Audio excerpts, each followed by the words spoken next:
To program the drive's built-in PLC, you'll need the drive's programming software GSLOGIC, which you can download for free from the Automation Direct website. Just search for GSLOGIC and download the file.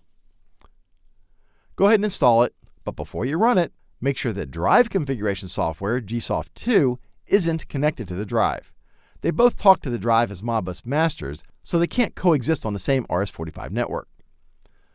Plug one end of the USB cable into the PC and the other end into the USB configuration port on the GS20 drive. And go ahead and apply power to the drive if you haven't done so already. I'm going to reset the drive and the PLC to factory default so you know exactly where I'm starting from. You do that by setting parameter 0.02 to a 10 to reset the drive, and then setting it to a 6 to reset the PLC. I'll do the drive first by entering a 10. Uh-oh, got an error. What happened? Well, look here.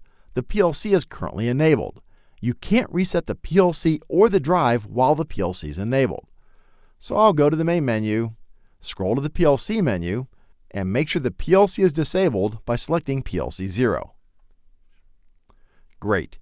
We see the PLC indicator is off, which tells us the PLC is not enabled. Now if we go to parameter 0.02 and enter a 10 to reset the drive, we get an end confirming it, and we don't get an error. Now go back to parameter 0.02 and enter a 6 to reset the PLC. Again, no error. Perfect.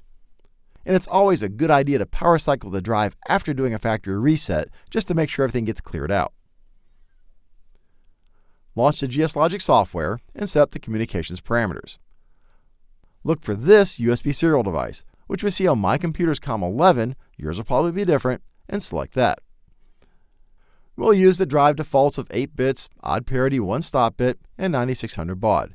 You can use whatever you want here, just make sure the drive is set up to match using these parameters. And the PLC's default Modbus address is always a 2, so this is fine. Finally, we want to talk via Modbus RTU, so make sure that is selected and hit OK. Start a new program and enter a program name. Don't forget to select the GS20 drive family. Make sure this is the correct COM port and give it a file name. And there's our ladder editor. This video assumes you know how to program PLCs, so you'll find this works the way you would expect any generic ladder editor to work. Let's add a contact and use an M bit to control it. M bits are just general purpose bits in the PLC. Let's have that drive an output coil for output Y3, which is digital output 1 on the drive. Now notice that the PLC terminal names don't align with the drive names. Keep an eye on that. It's easy to mess it up.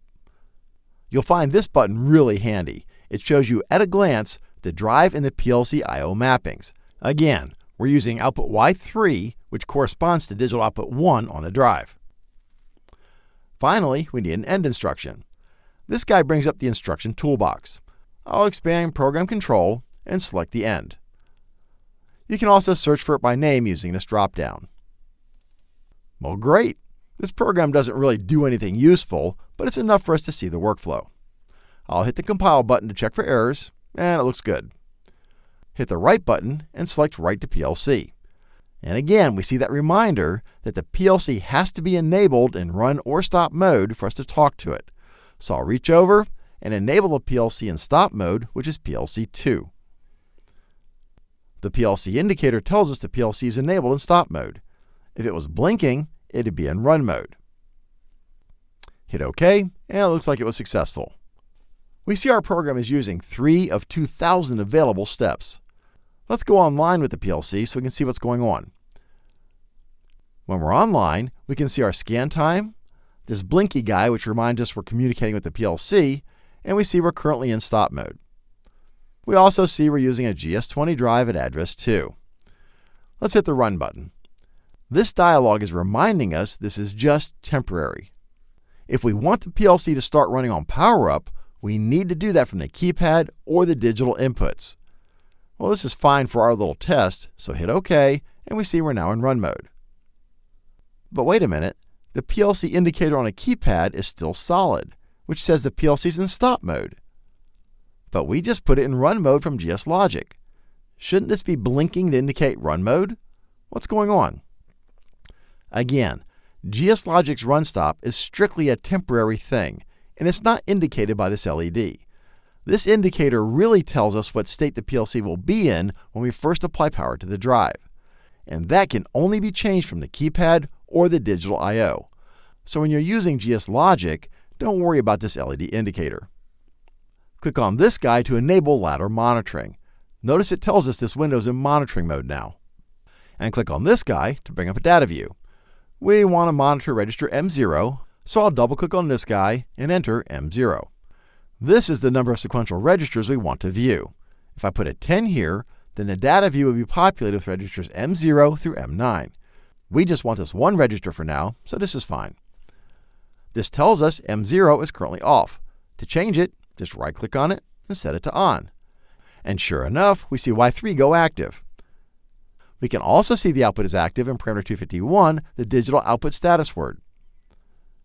If we right-click and toggle the M bit off, and go away and come back to refresh the display, sure enough, the status word reflects that. Perfect. That's actually easier to see on the optional GS4 keypad because it shows you bit by bit and it updates it without having to refresh the screen. If I toggle M0 again, yep, we see the digital output change. Perfect. And don't forget, because we used Y3 in the PLC ladder code, the corresponding drive output is no longer active as long as the PLC is enabled. Remember, an enabled PLC always wins control over any I/O it's using. We can see that in parameter 253. This says the PLC owns that I/O. If I disable the PLC, then the I/O returns to drive control. If I re-enable the PLC regains ownership of the I/O. Of course, when I disabled the PLC, I lost communication with it because it no longer exists. So I need to reconnect and then hit run to get things back. Notice that while you're online, lots of things are dimmed out. You can't edit the ladder code, for example. To do that, we need to go back offline. Well, that ought to be enough to get you going.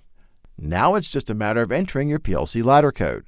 The help file will explain all of the instructions, but check this out. There's tons of examples the installer puts in Documents, Automation Direct, Examples.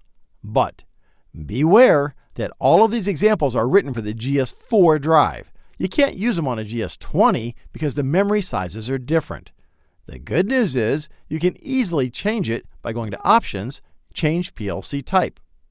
Give it a new program title if you want to, select the GS20 drive, and give it a new file name so you don't overwrite the original.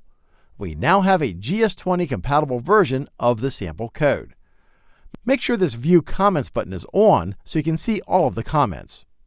Speaking of comments, one of the things I really like about this editor is I can enter comments for each register or instruction, each row, and if I insert a blank row, I can even add a segment comment to help document chunks of code.